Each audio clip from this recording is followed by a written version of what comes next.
Assalamualaikum warahmatullahi wabarakatuh.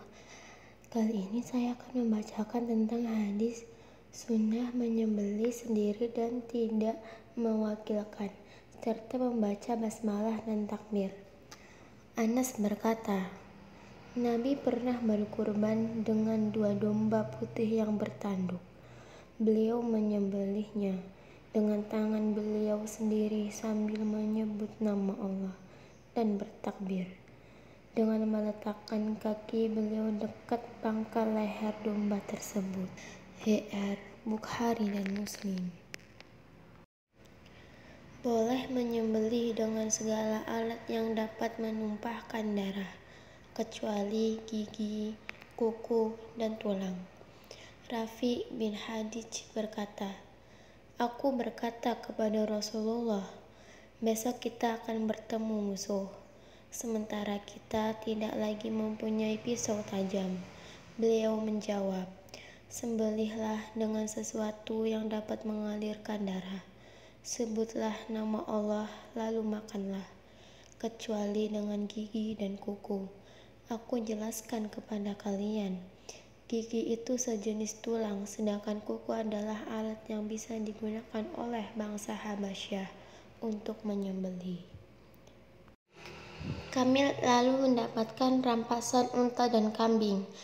Saat ada salah satu unta tersebut yang kabur, maka seorang laki-laki melemparnya dengan anak panah hingga dapat menangkapnya kembali.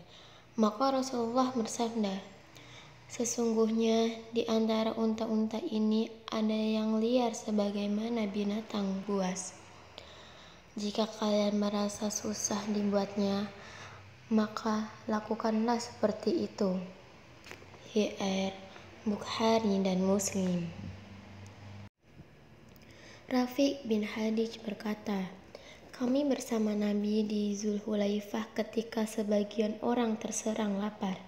Lalu mereka mendapatkan harta rampasan perang berupa unta dan kambing. Saat itu Nabi berada di belakang bersama rombongan yang lain. Orang-orang yang lapar itu segera saja menyembelih lalu mendapatkan daging sebanyak 1 kuali. Nabi pun memerintahkan agar kuali tersebut ditumpahkan isinya, karena daging itu belum dibagikan dari ghanimah. Kemudian beliau membagi rata setiap 10 kambing sama dengan 1 ekor unta. Namun ada seekor unta yang lari lalu mereka mencarinya hingga kelelahan. Sementara itu di antara mereka ada yang memiliki seekor kuda yang lincah, lalu ia mencari unta tadi dan memburunya dengan panah hingga akhirnya Allah menakdirkannya dapat membunuh unta tersebut. Beliau bersabda, sesungguhnya binatang seperti ini hukumnya sama dengan binatang liar. Maka apa saja yang kabur dari kalian lalu didapatkannya, berlakukanlah seperti ini. Kakekku berkata, kita berharap atau khawatir bertemu musuh esok hari, sedangkan kita tidak punya pisau. Apakah kita boleh menyembelih dengan kayu? Beliau bersabda, setiap yang ditumpahkan darahnya dengan disebut nama Allah, maka makanlah, kecuali gigi dan kukunya. Dan aku akan sampaikan tentang itu. Adapun gigi termasuk tulang, sedangkan kuku merupakan pisaunya orang-orang Habasyah. H.R. Bukhari dan Muslim.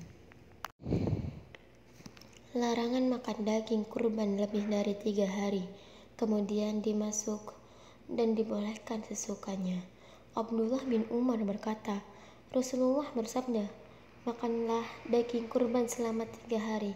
Sementara Abdullah makan daging kurban disebut dengan minyak ketika dia kembali dari Mina. H.R. Bukhari dan Muslim.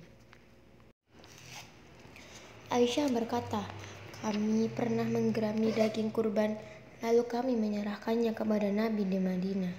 Maka beliau bersabda, janganlah kalian memakannya jika melebihi 3 hari.